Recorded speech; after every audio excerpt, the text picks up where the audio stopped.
नमस्ते दोस्तों, welcome to the vlog. कल पापा ने सबसे एक सवाल पूछा था, मेरे से पूछना रह गए। मेरी लाइफ का सबसे इम्पोर्टेंट डिसीजन या ऐसा डिसीजन जिसने मेरी लाइफ चेंज कर दी, वो क्या? गुड मॉर्निंग दोस्तों। वो देखिए श्रीश क्या कर रहे हैं। एक तरफ ये वाला मेरा लैपटॉप है और वहाँ पर श्रीश भाई साहब भी अपने लैपटॉप के साथ कुछ कुछ कर रहे होंगे। मुझे लगता है ज़रूर वीडियो गेम खेल रहे हैं। जिस तरह हिसाब से ये घुसे हुए हैं लैपटॉप के अंदर में, आइए चुपके से के ऊपर धावा बोलते हैं और देखते हैं क्या कर रही हैं। क्या कर रहे हो श्रीश, क्या कर रहे हो? अच्छा, रिम्पी स्कैन की वेबसाइट पर काम कर रहे हैं। कोई बात नहीं दोस्तों, इस बार मैं इनको नहीं पकड़ पाया।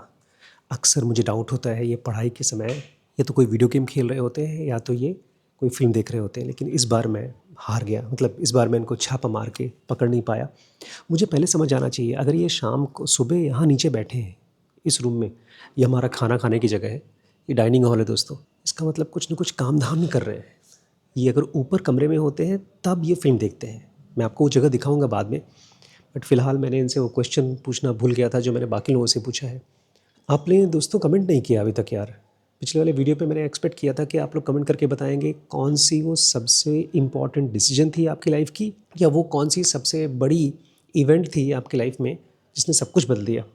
तो श्रीश को भी मैं पूछना चाहता हूँ, देखते हैं श्रीश का क्या आंसर है। नमस्ते दोस्तों, वेलकम टू द व्लॉग। कल पापा ने सबसे एक सवाल पूछा था, मेरे से पूछना रह गए। मेरी लाइफ का सबसे इम्पोर्टेंट डिसीजन या ऐसा डिसीजन जिसने मेरी लाइफ चेंज कर दी, वो क्या था? तो मैं तो कहूँगा वो राजघाट जाना था, क्योंकि पहली बार जब मैं वहाँ पे गया तो अब तक तो ठीक था। जब तक राजघाट बेसिक स्कूल जहाँ मैं पहले पढ़ रहा था, अभी मैं वहाँ से छोड़ के आ गया कुछ चीज़ों की वजह से। जब मैं वहाँ गया था पहली बार, पहले दिमाग में तो लग रहा था कि जा रहे हैं, क्योंकि हमेशा पापा मम्मी कहते थे अगर काम धाम नहीं करोगे तो हॉस्टल वाला। तो हॉस्टल ये कभी कभी बोलते थे, जैसे चिढ़ाते थे, तो मम्मी भी बोलती थी हॉस्टल भेज दूँगी ऐसे। तो मैं तो कहते नहीं, मुझे हॉस्टल नहीं जाना, घर पर ही रहना है। तो ये मेरा कॉन्शियस डिसीजन था जाने का हॉस्टल। एंड मुझे यहाँ पे पता था मेरे पास फ़ोन वोन रहेगा नहीं। तो मैं गया वहाँ पे। तो पहले दिन तो उतना कुछ लगा नहीं, जब वहाँ पहुँच गया बनारस। फिर अगले दिन जब बैग वैग रखा दिया, पूरा हॉस्टल में रूम वूम सेट हो गया, उस वक्त तक भी कुछ नहीं लगा। मैं वापस आ गया पापा मम्मी के साथ, रूम पे रहा। जब आप दोनों छोड़ के गए वहाँ पे, तब मुझे पहली बार बड़े समय बाद ऐसा लगा कि यार कि क्या करना है अब आगे, अगला स्टेप नहीं पता। वरना हमेशा पता था कि पढ़ाई में तुमको 10 तक तो है, तो 10 तक बोर्ड के लिए पढ़ना है, वरना क्लास के एग्ज़ाम्स होने उसके लिए पढ़ना है, क्लास का ये टेस्ट है, या घर पे पढ़ाई लिखाई करके अपना टीवी देखना है। सब चीज़ सेट था। वहाँ जाके पहली बार ऐसा हुआ कि कुछ पता नहीं है क्या करना है, और एकदम अकेली जगह, नई जगह, मुझे पता नहीं है कि हॉस्टल या कहाँ क्या रास्ता है। मैं ऐसा था कि मैं कहीं अननोन कंट्री में, जैसे पापा वहाँ गए थे पहली बार यूक्रेन, उतना डिफ़िकल्ट तो नहीं था, बट वहाँ ऐसा गया तो समझ नहीं आ रहा है कहाँ जाना है, खाना वाना कहाँ पे, हॉस्टल वो मेस वगैरह। तो एक दो लड़के थे तो उनके साथ ही मैं, तो पहले एक हफ़्ते तो मैं ऑलमोस्ट बहुत कम बोल रहा हूँ, 2-3 बार बोला हूँगा हफ्ते भर में। मैं जा रहा हूँ, खाली सुन रहा हूँ, इधर इनपुट ले रहा हूँ, सुन रहा हूँ, धीरे धीरे करके। कह रहे तुम बहुत कम बोलते हो। मैं कहा है थोड़ा बहुत आदत वगैरह। फिर बाद में जब ओपन अप हो गया तब सब कहते कितना बोलते हो। लेकिन दोस्तों इनको मैंने वो स्कूल से विदिन 2-3 मंथ्स वापस बुलवा लिया, क्योंकि एक तो थोड़ी बहुत नींद की दिक्कत थी, इनको नींद कम आती थी वहाँ पे। बट इससे लाइफ कैसे बदली मैं ही नहीं समझ पाया। मैं भी क्यूरियस हूँ। वहाँ पर जाना सबसे बड़ा डिसीजन था कि वहाँ से वापस आना डिसीजन था? तो लाइफ में कैसे ट्रांसफॉर्मेशन आया इनकी, मैं ही नहीं समझ पा रहा हूँ। एक चीज़ मैं ये कहूँगा कि वहाँ जाना पहला एक कॉन्शियस और बड़ा डिसीजन था जो मैंने लिया होगा अब तक का। इससे पहले मैंने कोई भी बड़ा डिसीजन नहीं लिया था अपने आप को लेके। वहाँ जाना, और जब मैं वापस आया वहाँ से, तो वो एक बड़ा हिट टाइप का लगा मेरे को। तो उसके 1 महीने तक तो मैं नॉर्मल डिसीजन में भी चूक रहा था। मैंने कहा क्या ही लेना डिसीजन, गड़बड़ ही होएगा, क्योंकि वो एक बड़ा डिसीजन मैंने गलत ले लिया। तो 1 महीने में सबकॉन्शियस में बैठ गया कि तुम्हारा डिसीजन बहुत ख़राब है। तो वो मेरे लिए चेंज था। प्लस वहाँ गया तो मुझे पहली बार रियलाइज़ हुआ मुझे पढ़ाई में क्या करना है। या घर पे आया, अलग अलग चीज़ें एक्सप्लोर करी, तो उससे मिला, दोस्त लोग से मिला, अलग अलग लोगों से मिला, तो मुझे समझ आया क्या कर सकता हूँ मैं। वैसे यही रहता था कि एक पाथ सेट था, बीटेक करना है, पीसीएम लेना है, 11th-12th में पढ़ना है। वहाँ गया, एक तो 11th हार्ड थी, तो सब्जेक्ट में दिक्कत आ रही थी। तो सब्जेक्ट्स में मेरी बाद में हेल्प हुई जब मैंने केमिस्ट्री छोड़ा।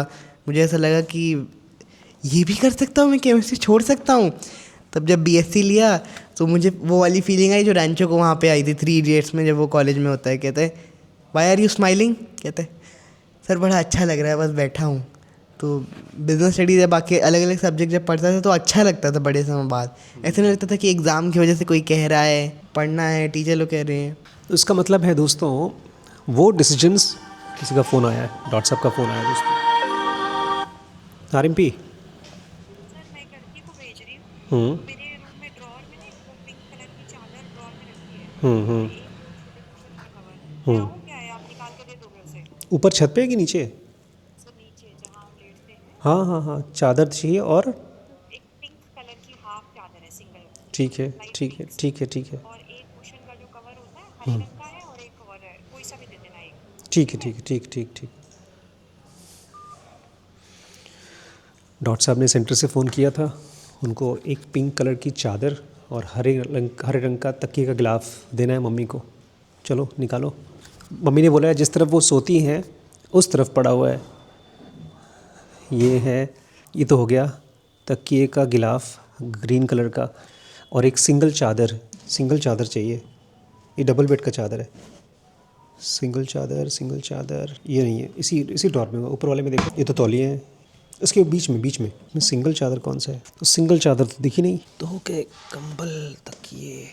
दोस्तों थोड़ा सा वीडियो बंद करके चादर पहले खोज देता हूँ, उसके बाद बात करता हूँ आप लोगों से। तो वो चादर तो मिली नहीं जो डॉक्टर साहब मांग रही थी, हमने दूसरी चादर भेज दी है। तो मुझे पक्का है अभी आ करके हम लोगों को डांटेंगी, उसके बाद वो अपनी चादर खोजेंगी, उनको वो चादर नहीं मिलेगी, उसके बाद वो सॉरी बोलेंगी। ये चीज़ मुझे पक्का है, लेकिन मैं फिर भी अपने डाउट के साथ रहता हूँ। तो आइए श्रीश से अपनी उस सवाल का जवाब पूछ लें कि राजघाट जो स्कूल गए थे वहाँ जाना सबसे बड़ा डिसीजन था कि वहाँ से वापस आना सबसे बड़ा डिसीजन था? मैं तो अभी यहीं पे रहना चाहूँगा। हाँ, जाना बड़ा डिसीजन था मेरे लिए। मुझे थोड़ी बहुत क्लैरिटी मिली है कि मुझे क्या पढ़ना है, क्या सीखना है, किस डायरेक्शन में जाना है। एंड वो चीज़ मैं वहाँ पे रह के नहीं कर पाऊँगा अभी। जो मुझे कोर्सेज सीखने हैं, जो चीज़ों पे मैं प्रोजेक्ट्स पे काम कर रहा हूँ, वो मुझे वहाँ पे नहीं मिलेगी अपॉर्चुनिटी। वहाँ मैं हो सकता है 11th-12th का ही पढ़ूँ, जो मैथ्स साइंस सब्जेक्ट्स हैं। दोस्तों बाय द वे, मैंने शिरीष की वजह से आप लोगों का एक फ़ायदा करने का सोच लिया है। मेरा भी फ़ायदा होगा उसमें। शिरीष को 11th-12th में 2 साल में मैं करीब 10 साल की पढ़ाई कराना चाहता हूँ, और साथ ही साथ इनकी करियर को बहुत तेज़ी से बूस्ट अप करना चाहता हूँ। तो मैं इनको कोई चीज़ सिखाऊंगा जिसका नाम है सुपर लर्निंग या तो अल्ट्रा लर्निंग। ये मैंने आज ही पढ़ना शुरू किया है और उसको प्रैक्टिस करना शुरू किया है, तो वो मैं इनको सिखाऊंगा। और अगर आप भी इस चीज़ को सीखना चाहते हैं तो बहुत अच्छी बात है, कमेंट करके बताइएगा कि आप कौन सी क्लास में पढ़ते हैं, नंबर 1, या आप क्या करते हैं, कौन से प्रोफेशन में हैं, कौन से जॉब में हैं, और क्या चीज़ सीखना चाहते हैं। क्योंकि ये जो मैं सिखाऊंगा ना, ये आपके पढ़ाई को और आप जो कुछ भी सीखना चाहते हैं उसको 10 टाइम्स कर देगा। यहाँ तक कि अगर आप बहुत बूढ़े भी हो चुके हैं, 50, 60, 70 साल के हो चुके हैं, फिर भी आप कोई ख़ास चीज़ सीखना चाहते हैं तो उसको भी बहुत स्पीड अप कर देगा। अगर आप भी सीरियस हैं इसके बारे में तो मुझे कमेंट करके बताइएगा। दोस्तों शिरीष खा रहे हैं सिवैयाँ, मीठी सिवई। तो उसके लिए मुझे दोस्तों आपका नाम, आप कौन सी क्लास में हैं, या आप जॉब करते हैं कि बिज़नेस करते हैं, और आप क्या चीज़ सीखना चाहते हैं, वो मुझे कमेंट सेक्शन में बताइएगा। तब मैं उसका कंप्लीट कोर्स बनाऊंगा और मैं उसको स्कूल्स में भी सिखाने वाला हूँ बच्चों को।